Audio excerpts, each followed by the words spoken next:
আল্লাহ হাসতারা মিনাল মুমিনিনা আনফুসাহুম ওয়া আমওয়ালাহুম বিআন্না লাহুমুল জান্নাহ। আমাদের জানমাল আল্লাহ ক্রয় করে নিয়েছেন জান্নাতের বিনিময়ে। সেই জন্য এই জানমাল আমরা আল্লাহর জন্য দিয়েছি। আমরা পরকালে জান্নাতের স্বপ্ন দেখি। যারা আল্লাহকে ভালোবাসে, যারা পরকালে জান্নাতের স্বপ্ন দেখে, এরা জীবনের পরোয়া করে না, আল্লাহর জন্যই বাঁচে, আল্লাহর জন্যই মরে। আমাদেরকে ভয় দেখায় কোনো লাভ নাই। সুতরাং আল্লাহর পক্ষে থাকবেন না শয়তানের পক্ষে থাকবেন? কোরআনের পক্ষে থাকবেন না গান বাজনা বাউলের পক্ষে থাকবেন? মনে থাকে যেন এটা আজকে বলতেছেন এমনটা নয়। আমি আপনাদের সামনে যে আয়াতখানা তেলাওয়াত করেছিলাম তারপরে একটু একখানা হাদিস শরীফ আপনাদের সামনে বলেছিলাম, মান রাআ মিনকুম মুনকারান ফালিগাইয়িরহু বিয়াদি।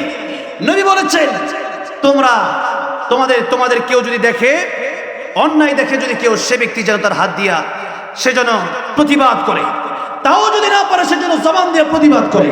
তাও যদি না পারে তাহলে সে যেন অন্তরের মাধ্যমে কমপক্ষে তার প্রতি ঘৃণাটা পোষণ করে। যদি এমন না হয় যে অন্তরে ঘৃণা পোষণ করেই না, উল্টা বাউলের পক্ষে নিয়ে, উল্টা আল্লাহ বিরোধীদের পক্ষে নিয়ে কথা বলে, তাহলে তো দেখা গেছে ঈমান নাই, বোঝা যাবে যেরকম ঠিক না ঠিক। কারণ নবী বলেন অন্তরে ঘৃণা থাকলে ওয়া যালিকা আযআফুল ঈমান। যদি অন্তরে যদি ঘৃণা কমপক্ষে আল্লাহ বিরোধীদের প্রতি থাকে, নবী কয় এটা হলো সবচেয়ে কমজোর ইমানদার। আর এতটুকু ইমান যার কম আছে, এই কম ইমান থাকলেও এই দুনিয়ার চেয়ে 10 গুণ বড় জান্নাত আল্লাহ উপহার দিবেন, যেরকম সুবহানাল্লাহ। তাহলে কি বলেন, জান্নাতে যাওয়ার দরকার আছে না নাই বলেন? পরকাল তো আমাদের আছে। যে আল্লাহ আমরা কিচ্ছু ছিলাম না এক সময়। আমার 25 বছর আগে আমি কিছু ছিলাম, আপনার 40 বছর আগে কিছু ছিলেন, যার 60 বছর আগে কিছু উনি ছিলেন। তাহলে আল্লাহ রূহ দিয়েছে তাই বেঁচে আছি। আল্লাহ যিনি রূহটা নিয়ে যাবেন, আল্লাহ নবীকে প্রশ্ন করা হয়েছিল, ইয়াসআলুনাকা আনির রূহ কুলির রূহু মিন আমরি রাব্বি। তো নবীকে প্রশ্ন করা হলো রূহ কি জিনিস? তো আল্লাহ বলেন, নবী আপনি বলে দেন রূহ হচ্ছে আমি আল্লাহর হুকুম, আমি আল্লাহ বলছি তাই ঢুকছে। আমি আল্লাহ যেদিন রূহ বের করে নিয়ে যাব, পৃথিবীর কোনো বাবার ক্ষমতা নাই রূহটা আবার দ্বিতীয়বার ভিতরে ঢুকিয়ে দিবে। তাহলে যে আল্লাহ আমাকে বাঁচায় রাখলেন, আমি তো তার জন্যই কথা বলবো। যে আল্লাহ আমাকে খাওয়ায়, জমিন থেকে আমার জন্য খাবার উৎপাদন করে, পানির ব্যবস্থা করে, নিঃশ্বাসের ব্যবস্থা করে, হ্যাঁ অক্সিজেনের ব্যবস্থা করে, আমি সেই আল্লাহর পক্ষে না গিয়া শরম থাকা, লজ্জা থাকা দরকার যে ওই সমস্ত আল্লাহ দ্রোহীদের পক্ষ আমরা অবলম্বন যারা করছি, যেরকম ঠিক না বেটি। তাহলে আল্লাহর পক্ষে থাকতে হবে যতদিন বাঁচি, আর মরলে আল্লাহর জন্য মরে যাবো। আল্লামা সাঈদী আল্লাহর জন্য মরছে, যেরকম ঠিক না বেটি। আল্লামা সাঈদী রাহিমাহুল্লাহ 13 বছর কারাগারে থাকার পরে যখন ইন্তেকাল করলেন, মানুষ অনেক শহীদ কেমন হয়েছে, আমি লিখছি না আল্লামা সাঈদী তুমি মরনি, শহীদ হয়েছে তুমি এটাই জানি। তো আমি যে লিখছি, তো শহীদ হয়েছে তুমি এটাই জানি। আমাকে অনেকে প্রশ্ন করলো শহীদ কেমন হয়েছে? আমি বলি আল্লাহর রাস্তায় যারা জীবন তা তো এমনি শহীদ, আর সাঈদী সাহেব এমনি জীবন দেনে। বরং আমার এয়ারপোর্টের কর্মকর্তার সাথে কথা হয়েছে, সাঈদী সাহেবকে ইঞ্জেকশনের সাথে বিষ দিয়ে শহীদ করার কয়েকদিন পরেই সেই লোক আমেরিকা চলে গেছে। আমেরিকার ভিসা কি এত সহজ? সবাই পায়? হ্যাঁ, মানুষ 5-10 বছর ঘুরে আমেরিকার ভিসা পায় না, আর সেই ডাক্তার কয়েকদিনে ভিসা পাওয়া যায়, আর এরপরে আমেরিকা চলে যায়, আর সেই রাস্তাও তোমরা খুলে দাও। বুঝার বাকি নেই যে আল্লামা সাঈদী শহীদ হয়েছেন, ঠিক না বেঠে? সেজন্য আমরাও শহীদ হতে চাই। শহীদ মৃত্যুর চাইতে সুন্দর কোনো মরণ হতে পারে না। এরপরে যে আয়াতটা বলেছি, শুধু তর্জমাটা আজকে বলেছি, আমি বড় কথা বেশি কথা বলতে পারবো না, শুধু তর্জমাটা করে যাব। তারা বলে যে কোন কিতাবে আছে বলে একটা হারাম বাজনা গান? কোরআনের চেয়ে বড় কোন কিতাব আছে? তারা বলেছে কোন কিতাবে লেখা হারাম বাজনা গান? কোরআনের চেয়ে বড় কোন কিতাব আছে? তাহলে কোরআন শরীফের 21 নম্বর পারা 10 নম্বর পৃষ্ঠা, সূরা লোকমান আয়াত নম্বর 6, মনে থাকবে ইনশাআল্লাহ। কত নম্বর পারা? 21 নম্বর পারা, কত নম্বর পৃষ্ঠা?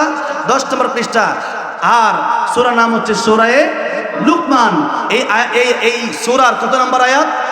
6 নম্বর আয়াতে আল্লাহ বলছেন, ওয়া মিনান নাস من يشتري لهو الحديث ليضل عن سبيل الله بغير علم ويتخذها هزوا أولئك لهم عذاب مهين।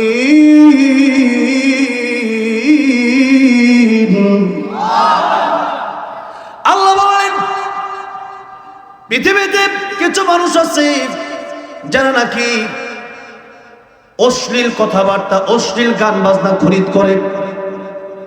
লাহওয়াল হাদিস, এই লাহওয়াল হাদিস মানে হচ্ছে এই কথাটার মাধ্যমে আল্লাহ রাব্বুল আলামিন গান বাজনাকে হারাম করেছেন। আল্লাহ রাব্বুল আলামিন অনর্থক কথাবার্তাকে হারাম করেছেন, আল্লাহ পাক গীবতকে হারাম করেছেন, পরনিন্দাকে হারাম করেছেন, সমালোচনাকে হারাম করেছেন। এই একটা লাহওয়াল হাদিসের মাধ্যমে আল্লাহর কথা খুব ছোট্ট হয় কিন্তু তার গভীরতা অনেক বেশি। সূরাতুল আসর, মাঝে মাঝে সূরাতুল আসরের তাফসীর যখন শুরু করি, আল্লাহ কয়েক ঘন্টা চলে যায়, কোনোভাবে খালি ওয়াল আসর এতটুকু তাফসীর শেষ করতে পারি না। আল্লাহু আকবার। ইমাম শাফিঈ রাহমাতুল্লাহ এত ছোট সূরা, মাত্র 3খানা আয়াত, কেউ যদি এটা নিয়ে গবেষণা করে তার জন্য হেদায়েতের জন্য সূরাতুল আসরটাই যথেষ্ট। জোরে বলুন সুবহানাল্লাহ। এত ছোট্ট ছোট্ট সূরা কিন্তু তার জ্ঞান, তার গভীরতা অত্যন্ত বেশি। এই জায়গায় আল্লাহ ওয়াল হাদিসের মাধ্যমে আল্লাহ বলছেন লিয়ুদিল্লা আন সাবিলিল্লাহ, আল্লাহর পথ থেকে ফেরানোর জন্য। আল্লাহ এটা কখন নাযিল করেছেন তাও বোঝা দরকার একটু, যে তারা মূর্খ, বিগাইরি ইলম, তাদের ইলম নাই। ওয়াত্তাখিদাহা হুজুয়া, তারা গান বাজনা করে, আর আমাদের দেখবেন বাউল গানের মধ্যে দেখবেন আমাদের আলেমদেরকে নিয়ে ঠাট্টা তারা করে, বলে যে হুজুররা এগুলা কি বুঝে, এগুলা কিছু বুঝে না, নামাজ বুঝা লাগে না, মনের নামাজ বড় নামাজ, এই সমস্ত কথাবার্তা বইলা। তা আমি বলি মনের নামাজ যদি বড় নামাজ হয়, মনের খাওয়ানো বড় খাওয়ানোই তুই। যদি কোন ঠিক না বেঠে বড় কাছে 3 দিন বাইন্দা রাখবেন। যদি খিদা লাগছে তুমি আপনি কইবেন যে মনে মনে খা, দেখে পানি পিপাসা লাগছে তো মনে মনে পানি খা। কেলিকা নামাজি তো মনের নামাজি বড়, তাহলে খাওয়ানো মনেরটাই বড়। মনে মনে কলা খা, মনে মনে খাওয়া যেরকম খাওয়া না, মনের মনের নামাজও বড় নামাজ। মনের নামাজ কোন নামাজই না, এই নামাজ কোন মনের নামাজ বড় নামাজ, সেটা জীবন দেবল লাগে না। এই সমস্ত আজগবি কথাবার্তারা বলে, এরপরে পতিতাদেরকে স্টেজে উঠায় রাখে, এদেরকে 2 সেটটা থাকে, এরপরে গাঞ্জা খায়া গান গায়ে হারা আকাম কুকাম করে বই প্রোগ্রামতে যায়। এই সমস্ত কাজ এই বাউলগুলা করে, এগুলো প্রমাণ তো এদের বাউল রাই দিছে, যেরকম ঠিক না ঠিক। সুতরাং গান হারাম। সূরা লুকমানের 6 নম্বর আয়াতের মাধ্যমে আল্লাহ গানকে হারাম করে দিয়েছেন। কখন? শানে নজরুলটা এক মিনিটে বলে দেই। নজর ইবনে হারেস কাফেরের অত্যন্ত বড় সে লিডার ছিল, আবার সে একজন বড় বিজনেসম্যান ছিল, তার টাকা পয়সা ছিল। তো নজর ইবনে হারেস একবার ইরান গেল। কোথায় গেল? ইরানে গেল। ইরান থেকে আমাদের দেশে আমরা কোরআন তেলাওয়াতের জন্য মাঝে মধ্যে কারি শব্দের কানি না, কয়েকদিন আগে কয়েকজন কারি সাহেব আসছে আমার সাথে, অনেক কারি সাহেবদের দেখা হয়েছে, মিশরের কারি, এরপরে ইরানের কারিদের সাথে। একজন ছোট কারি আমার সাথে গাড়িতে বসে তেলাওয়াত করছে। হ্যাঁ, কারি মোহাম্মদ রেজা পুরসফার, কারি আব্দুল বাসেত রহমতুল্লাহ আলাইহি তেলাওয়াত করে, অত্যন্ত সুন্দর, কি সুন্দর মজার তেলাওয়াত। তো আমরা ইরান থেকে যেমন কারি আনছি কোরআন তেলাওয়াতের জন্য, বাইতুল মুকাররম কেরাত আন্তর্জাতিক কেরাত সম্মেলন হয়েছে। আজকে আবার সে ঈদের সাবান আসছে এই যে ইয়েতে কমলাপুরে। তো এরকম বিদেশ থেকে আমরা কারি আনি কেন? কোরআন তেলাওয়াত শোনার জন্য। যেরকম ঠিক না ঠিক, কোরআন তেলাওয়াত মানুষ যত শুনবে, যত পড়বে, তত মানুষ জান্নাতের দিকে যাবে। যেরকম সুবহানাল্লাহ। আর গান মানুষকে নেফাকের দিকে নিয়ে যায়। এখন আল্লাহ নবী যখন কোরআন তেলাওয়াত করতেন, তখন আবু জাহেল কোরআন তেলাওয়াত শুনতো। কথাটা বুঝছেন? তো সবাই যখন কোরআন তেলাওয়াত শুনতো, তো তখন মানে তারা চিন্তা করলো, আমরা নিজেরাই কোরআন শরীফ তেলাওয়াত শুনি, তাহলে আমরা মানুষের এই কোরআন তেলাওয়াত থেকে বাদ দিব কেমনে, বন্ধ করবো কেমনে? যতই আমাদের বিরুদ্ধে সমালোচনা, আমাদের মাহফিলের লোক কম হয় না বেশি হয়? যত সমালোচনা আর বেশি মানুষ হয় কোরআন শোনার জন্য। তো নবীর বিরুদ্ধে সমালোচনা হইতো, হ্যাঁ, নবীরে পাগল জাদুকর, নবী মন্ত্র করে এই সমস্ত কথা বলতো। তো যখন তারা গ্যাস তেলাওয়াত শুনলেন, মন্ত্র তো মিল নাই, আর গিয়া দেখে নবীর তেলাওয়াত খালি মিল। ওয়াস শামসি ওয়া দুহাহা ওয়াল কমারি ইদা তালাহা ওয়ান নাহারি ইদা জাল্লাহা ওয়াল লাইলি ইদা ইয়াগশাহা। এরকম কোরআনের প্রত্যেকটা সূরাতে দেখবেন যে কত সুন্দর আল্লাহর কথা ছন্দে ছন্দে মিল রেখে আল্লাহ কোরআন শরীফ বর্ণনা করছে। তো তারা বলে এটা মন্ত্র হইতে পারে না। আরো অনেক ব্যাখ্যা আছে, এগুলো আজকে দিতে পারবো না, আজকে সময় যেহেতু নাই। হ্যাঁ, আমার ভাই বলতেছে আগামী বছর একবার মূর্তে মেলা শোনা দিব ইনশাল্লাহ। আগামী বছর আইলে ইনশাল্লাহ আমার মনে করে দিলে কমনে। হ্যাঁ, তো এবার আসেন, তো নবীর কোরআন তেলাওয়াত বন্ধ করতে পারতেছে না, যতই বিরুদ্ধে বলতেই যায়। এখন নজর ইবনে হারেস কাফেরের এই লিডার ইরান থেকে গিয়া দেখে গায়িকা নায়িকা পাইছে যে রূপবানে নাচে কমর দোলাইয়া, না গানও গায় আবার নাচে, কথাটা বুঝছেন না? গানও গায় আবার নাইস ড্যান্সও মারে, কমর তো লড়ায়, ইরান হচ্ছে মজা পা। এখন এই দেশে এই যে আজকে ভূমিকম্প হয়েছে না, ভূমিকম্প হওয়ার অন্যতম 4টা কারণ রাসূল করিম সাল্লাল্লাহু আলাইহি ওয়াসাল্লাম বলেছেন, 4টা গুনাহ হলে দেশে ভূমিকম্প হবে, জমিনে ভূমিকম্প হবে। 1 নম্বর হলো গান বাজনা, 1 নম্বর কি, 2 নম্বর নর্তকী নাচানাচি, 3 নম্বর জিনা ব্যভিচার, 4 নম্বর মাদক। এগুলো আমাদের দেশে নাই নাকি? প্রত্যেকটা গ্রামে গ্রামে আছে। তাহলে প্রত্যেকটা গ্রামে গ্রামে এগুলো থাকার কারণে আমি একটা বিষয় খুব আশ্চর্য হয়েছি, এবং কয়েকদিন আগে আমি হাসতেছি। আমি খুব মানে আমি এই লোকটা একটা পাগল আছে দেখছি, মাঝে মধ্যে মোবাইলে ভিডিও দেয়, মানে কি বাবা, হ্যাডাম বাবা না কি বাবা, হ্যাঁ কথাটা বুঝছে, দেখছেন না কি জুলাইর? হ্যাঁ, তো এই হ্যাডাম বাবা নাকি তারে জিজ্ঞাসা যে আপনি যদি ক্ষমতায় যান তাহলে কি হবেন? হ্যাঁ, আমি ক্ষমতায় গেলে আকাম কুকাম সব ওপেন চালু করে দিব, গাঞ্জা খালি কিনা খাওয়া তো এমনি মন ফলায় রাখবো। তো কেলিগা ওই দেশে জনগণ ইত্যা ফাইলে খুশি হয়।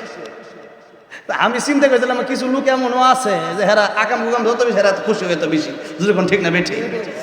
আমি আসতেছি তার কথা শুনি। এখন কথাটা হইল যে এরকম দেখা গেছে নজর ইবনে হারেস সে কোরআন তেলাওয়াত বন্ধ করার জন্য সে গান বাজার আয়োজন করলো।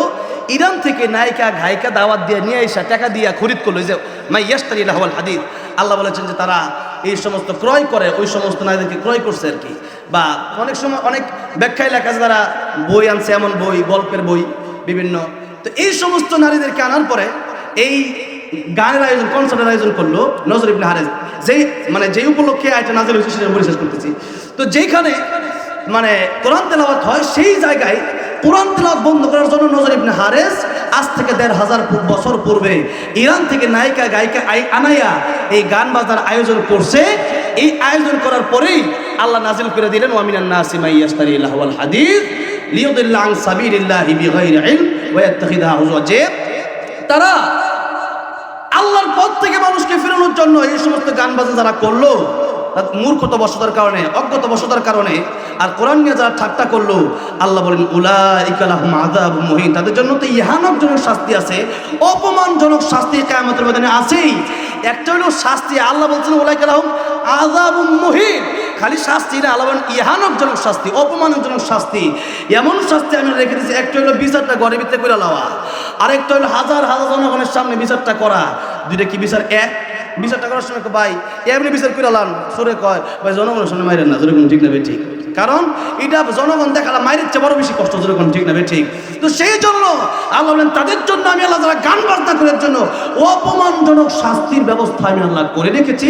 সুতরাং গান বাজনা থেকে তোমরা ফিরে আসো, কোরআনের দিকে ধাবিত হও। তাহলে কেউ যদি গান বাজনার পক্ষে থাকে, নজর ইবনে হারেস আল্লাহ নবীর বিরোধী, যেরকম ঠিক না বে ঠিক। আর কেউ যদি কোরআন তেলাওয়াত করে, কোরআন তেলাওয়াত শুনে, কোরআনের মাহফিলে যারা আসে, কোরআনের পক্ষে যারা থাকে, এরা হইল আল্লাহর পক্ষের লোক, এরা নবীর পক্ষের লোক, এরাই যাবে জান্নাতে, যেরকম সুবহানাল্লাহ। তাহলে আমরা কি আল্লাহর পক্ষে থাকবো না শয়তানের পক্ষে থাকবো? কোরআনের পক্ষে থাকবো না গানের পক্ষে থাকবো? একদিকে কোরআন, একদিকে গান, আপনি কোন দিকে যাবেন? কোরআন দিকে যাবেন। একদিকে আল্লাহর, হ্যাঁ এটা অনেকে বলে দুই দলের সংঘর্ষ। কি দুই দলের সংঘর্ষ? একটা হচ্ছে তাওহীদের লড়াই, একটা হচ্ছে শিরকের লড়াই। একটা হচ্ছে কোরআনের পক্ষে লড়াই, একটা হচ্ছে কোরআনের বিপক্ষের লড়াই। একটা হচ্ছে আল্লাহর পক্ষে লড়াই, একটা হচ্ছে শয়তানের পক্ষের লড়াই। আমরা যাবো আল্লাহর পক্ষে, থাকবো না ইনশাআল্লাহ। যতদিন বাঁচবো আল্লাহর পক্ষে থাকবো, অন্য কারোর পক্ষে থাকবো না। কারণ যে আল্লাহ আমাকে এত কিছু দান করলেন, আমাকে বাঁচা রাখলেন, সুস্থ রাখলেন, হ্যাঁ সে আল্লাহ আবার আমাদেরকে জান্নাত দিবেন। তো সে আল্লাহর পক্ষে থেকে কার পক্ষে থাকবেন? এই জন্য আল্লাহ রাব্বুল আলামিন আমাদের চিরজীবন আল্লাহকে হৃদয় থেকে, নিজের জীবন থেকে বেশি ভালোবাসার তৌফিক দান করেন। জোরে বলেন আমিন। একটা ইসলামী সঙ্গীতের আবদার আসছে মহিলাদের পক্ষ থেকে।